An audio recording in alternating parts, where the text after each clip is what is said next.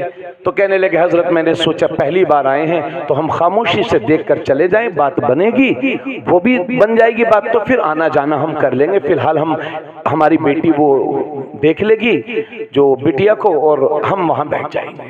یہ اچھے لوگوں کے پردھان تھے، وہ پردھان فخرپور کے پاس ایک گاؤں میں، وہاں کے پردھان ہے وہ۔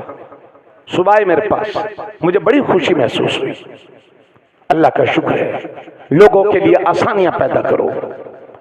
حضرات دیکھا بھی نہیں بغیر دیکھے ہاں کر دیا، توجہ چاہوں گا۔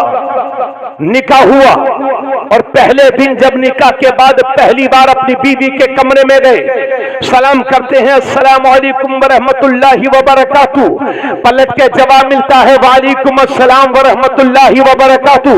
کیا دیکھتے ہیں کہ ایسی حسین اور خوبصورت لڑکی بیٹھی ہوئی ہے کہ جس کے حسن کو دیکھ کر چاند بھی شرمندہ ہو جائے۔ سبحان اللہ سبحان اللہ۔ الٹے پاؤں واپس آ گئے، کہا حضور وہ تو وہ نہیں معلوم ہوتی جس کے بارے میں آپ نے بتایا تھا۔ حضور میں نے سلام کیا، اس نے تو جواب دیا وہ تو دیکھ بھی رہی ہے، وہ تو بول بھی رہی ہے، وہ تو سن بھی رہی ہے، اس کے تو ہاتھ بھی سلامت ہے، اس کے تو پیر بھی سلامت ہے۔ تو غوث اعظم کے نانا جان فرماتے ہیں سید عبداللہ سومری کہ نوجوان تجھے مبارک ہو، وہی تیری بیوی ہے اور اسی کے ساتھ تیرا نکاح ہوا ہے۔ اور سن، میں نے اپنی بیٹی کو نابینا اس لیے کہا ہے کہ جب سے میری بیٹی بالغ ہوئی ہے اس وقت سے لے کر آج تک میری بیٹی نے کسی غیر محرم کو دیکھا نہیں ہے۔ میں نے اپنی بیٹی کو بہری اس لیے کہا تھا کہ میری بیٹی نے شریعت کے خلاف کبھی ایک جملہ نہیں سنا ہے۔ میں نے اپنی بیٹی کو گونگی اس لیے کہا ہے کہ میری بیٹی نے شریعت کے خلاف کبھی کوئی بات نہیں کہی ہے۔ میں نے اپنی بیٹی کو لنگڑی اس لیے کہا تھا کہ میری بیٹی نے شریعت کے خلاف کبھی ایک قدم نہیں اٹھایا۔ جب ماں ایسی ہو اور جب باپ ایسا ہو، جب دونوں ملتے ہیں تو اس گھر میں غوث اعظم کا جنم ہو جائے۔ نعرہ تکبیر، نعرہ رسالت، مشرق اعلی حضرت فیضان غوث اعظم، نوجوانان کمیٹی، خطیب ہند و نیپال، بہت عمدہ بہت عمدہ، واہ واہ واہ۔ بولیے سبحان اللہ۔ تو کیا یہ جو عورتیں گلے میں دوپٹہ ڈال کر کے پورے گاؤں کا چکر لگائیں گی، کیا ان کے گھر سے کوئی، ان کے پیٹ سے کوئی ولی پیدا ہوگا؟ شادی سے پہلے اور شادی کے بعد کئی مردوں سے بات کریں گی، کیا ان کے پیٹ سے کوئی ولی پیدا ہوگا؟ صرف ایک دیگ بریانی بنا کر فاتحہ دلانے کا نام 11ویں نہیں ہے، بلکہ غوث اعظم کے نقش قدم پر چلنا ہی اصل 11ویں ہے۔ کل میں نے اخبار میں پڑھا، یہ میں نے خود پڑھا ہے اخبار میں، وہ شاملی کا ایک سلمان نام کا ایک شخص تھا جس کے 4 بچے تھے، ایک بیٹا 3 بیٹیاں، ہے نا۔ اچانک سے اپنے 3 بچوں کو لے کر کے ندی میں کود گیا، بڑی ندی میں۔ بڑی محنت کے بعد سلمان اور اس کی بڑی بیٹی کی لاش ملی، اور جب تک میں اخبار پڑھ رہا تھا، اخبار میں یہ تھا کہ ابھی تک 3 بچوں کی لاش نہ مل سکی۔ یہ آتم ہتیا اس نے کیسے کر لی؟ اخبار میں لکھا تھا کہ اس کے بیوی کے ناجائز تعلقات تھے، اور ایک مرد نہیں بلکہ 4 مردوں کے نام اس اخبار میں لکھے ہوئے تھے کہ جن 4 مردوں سے وہ عورت شادی کے بعد اس سے بات کرتی تھی۔ تنگ آ کر کے سلمان نے اپنی عزت کو بچانے کے لیے اپنے پورے خاندان کو برباد کر دیا۔ ایسے کتنے خاندان برباد ہو گئے۔ گھر میں بے حیائی بڑھے گی، بے پردگی بڑھے گی تو ہتیاں ہوں گی، گھر تباہ و برباد ہوں گے۔ اس لیے میں آپ سے عرض کر رہا ہوں کہ آج کے دور کی سب سے زیادہ ضرورت اس بات کی ہے کہ ہماری ماں بہنیں پردہ کریں۔ ایسے ماڈرن ماحول بنا رکھا ہے لوگوں نے، معاف کرنا مجھے، مگر سچائی بیان کرنے سے کوئی پرہیز نہیں۔ میری بیٹی ہے، میری بیوی ہے، میری بہن ہے، ماں ہے، ماں دنیا سے چلی گئی، اللہ انہیں جنت الفردوس میں علیہ السلام مقام عطا فرمائے۔